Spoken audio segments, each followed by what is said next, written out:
बोरवडेत भरवस्तीत धाडसी चोरी, 2 लाखांचा ऐवज लंपास. बोरवडे तालुका कागलपैकी दत्तनगर इथं भरवस्तीत असलेल्या बंद घराचा दरवाजा उचकटून अज्ञात चोरट्यानं कपाटातले दागिने लंपास केले.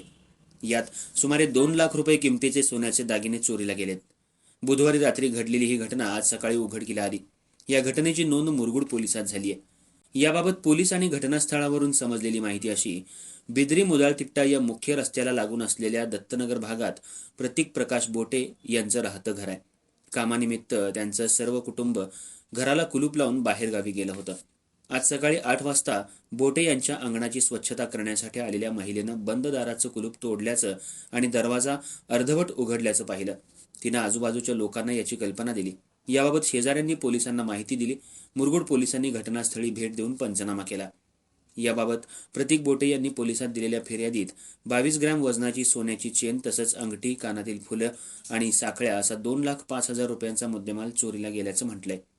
दुपारी ठसे तज्ज्ञांना पाचारण करण्यात आलं होतं. शिवाय श्वान पथकालाही बोलवण्यात आलं होतं. श्वान जाग्यावरच घुटमळले. या घटनेचा अधिक तपास मुरगुड पोलीस ठाण्याचे सहाय्यक पोलीस निरीक्षक शिवाजी करे यांच्या मार्गदर्शनाखाली पोलीस कॉन्स्टेबल बजरंग पाटील, सचिन पारखे करत आहेत. न्यूज शाहीसाठी मुरगुड प्रतिनिधी सर्जेराव भाट. ऐकलं? गोकुळची बासुंदी पुन्हा खावीशी वाटतेय. खरं सांगू, मलाही खावीशी वाटतेय. पुन्हा पुन्हा खावीशी वाटणारी गोकुळ बासुंदी.